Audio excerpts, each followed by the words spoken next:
नूर की बहन ने मुझे बताया कि हमारे वालिदैन एक रोड एक्सीडेंट में मारे गए थे। नूर को उनकी मौत का सदमा बहुत गहरा लगा। एक दिन मैं नूर को खाना देने के लिए उसके कमरे में गई और अचानक से नूर मुझ पर चीखने लगी। वो कहने लगी कि यहाँ से चली जाओ और मुझे मारना शुरू कर दिया। मैं और मेरे मामू नूर को अस्पताल ले गए। वहाँ जाकर पता चला कि नूर एक दिमागी मर्ज में मुब्तला है। ये एक ऐसा मर्ज है जिससे इंसानी सोच, एहसासात और मुतासिर होते हैं। पर हमें लगा कि बस ये माँ बाप की मौत का सदमा है और कुछ ही दिनों में नूर बिल्कुल ठीक हो जाएगी। तो हम नूर को घर वापस ले आए, लेकिन नूर की हालत दिन ब दिन बिगड़ने लगी। उसकी हालत इतनी ख़राब हो गई कि नूर खुदकुशी करने की कोशिशें करने लगी। हम नूर को फौरन माहिर नफ्सियात के पास ले गए। उन्होंने बताया कि दीगर अमराज की तरह इस मर्ज का इलाज भी अद्वियात और थेरेपी से किया जा सकता है, पर बिना इलाज के नूर की हालत दिन ब दिन ख़राब होती जाएगी। अगर मज़ीद देर हो गई तो नूर को पागल खाने भी भेजना पड़ सकता है। तो हमने फ़ौरन नूर का ट्रीटमेंट शुरू करवा दिया। 2 साल के मुश्किल तरीन वक्त के बाद नूर बिल्कुल ठीक होकर खुशहाल ज़िंदगी गुजारने लगी। नूर ने बहुत सारे नावल भी लिखे और शेर व शायरी का शौक भी रखती है। पर जब से नूर ने आपकी कहानी पढ़ी है, पर तब से उसको इस दिमागी मर्ज का दोबारा अटैक आने लगा है। नूर की बहन की बात मुकम्मल होते ही मुझे खबर मिली कि नूर को होश आ गया है और उसकी बहन नूर की तरफ भाग गई। मैं भी उसके पास जाना चाहता था, पर मेरे दोस्त ने मुझे रोक लिया।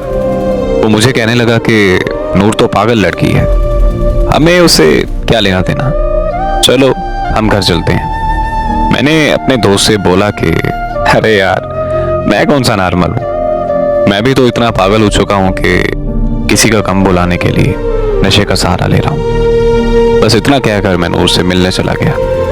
नूर मुझे देखते ही उठकर बैठ गई। उसकी खुशी की तो इंतहा ही नहीं थी। जिंदगी में पहली बार मैंने खुद की वजह से किसी के चेहरे पर खुशी देखी थी, और उसके चेहरे पर खुशी देखकर जो मुझे सुकून महसूस हो रहा था, वो सुकून मैंने पहले कभी महसूस नहीं किया था।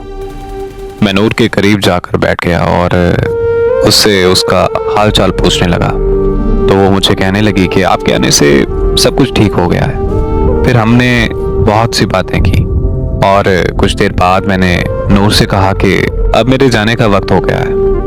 नूर ने जब ये सुना तो पता नहीं उसकी हंसी अचानक से कहाँ चली गई। उसके हाथ पांव कांपने लगे और आंखें नम हो गईं। मैंने नूर की हालत देखते हुए अपने दोस्त को कॉल की और उसे कहा कि तुम चले जाओ, मैं बाद में आ जाऊंगा। इतना सुनते ही नूर के चेहरे पर मुस्कुराहट फिर से वापस आ गई। मैं और नूर 2 दिन तक अस्पताल में रहे।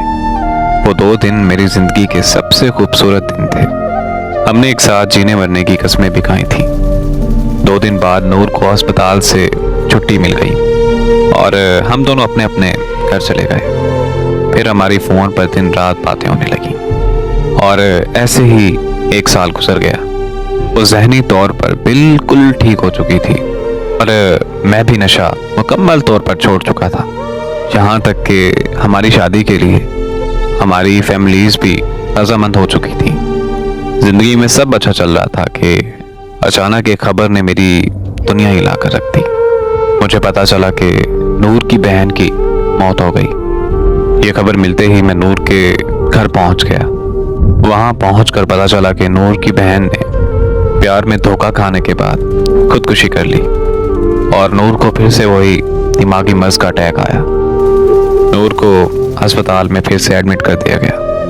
वहां नूर के दिमाग की शरीयान फटने से नूर को ब्रेन हेमरेज हो गया और 6 दिन बाद नूर की भी मौत हो गई।